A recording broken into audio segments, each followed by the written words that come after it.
เลยอยู่ก็ดีใจเนาะก็เรียกความสุขของครอบครัวพี่น้องพ่อลูกได้อยู่ร่วมกันในเว้าได้เล่นได้คุยกันเพราะว่าปกติที่กี้ก็ออกน้ำกันว่าจะเป็นน้ำว่าจะเป็นบึงว่าบึงออกได้ว่าที่กี้ไปน้ำกันก็คือบึงเดียวนี่ทักพิธีแล้วพ่อฮะข้ามขึ้นเวทีแล้วโอ้ยอย่าร อบเดือดรอบเดือดรอบเดินปกติกันเป็นร่ำยบ้านเขาเพิ่นสิไม่เจอกันรอบเดินครับคือมาตั้งแต่กันร้อยนี่จีสแตนบายรถข้างนอกไปขั้นหนึ่งเพื่อส่งยายหวิ่งบ้านต่อไปยายหวิ่งบอกให้เศร้ากับพอเศร้าครับบอกให้อยู่บ้านกับพออยู่เพราะเป็นอย่างเด็กยันขาดได้งกแห้งเพราะห่วงสุขภาพเจ้าของครับอันนี้คือความภาคภูมิใจอย่างหนึ่งก็ถือว่าผมถือว่าตัวเองเป็นลูกคนแรกเป็นลูกชายผู้ใหญ่ที่มา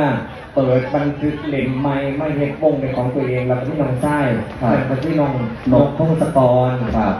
ต่อมาก็เป็นแม่นบอกแม่นจักรพันธ์แล้วก็มาเป็นโบสนะครับแล้วก็ล่าสุดมาเป็น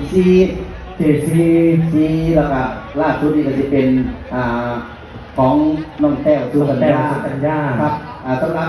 ดีประภาพรกำมังก่อนเป็นอย่างพอประกาศบอกเต็มปากเพราะว่า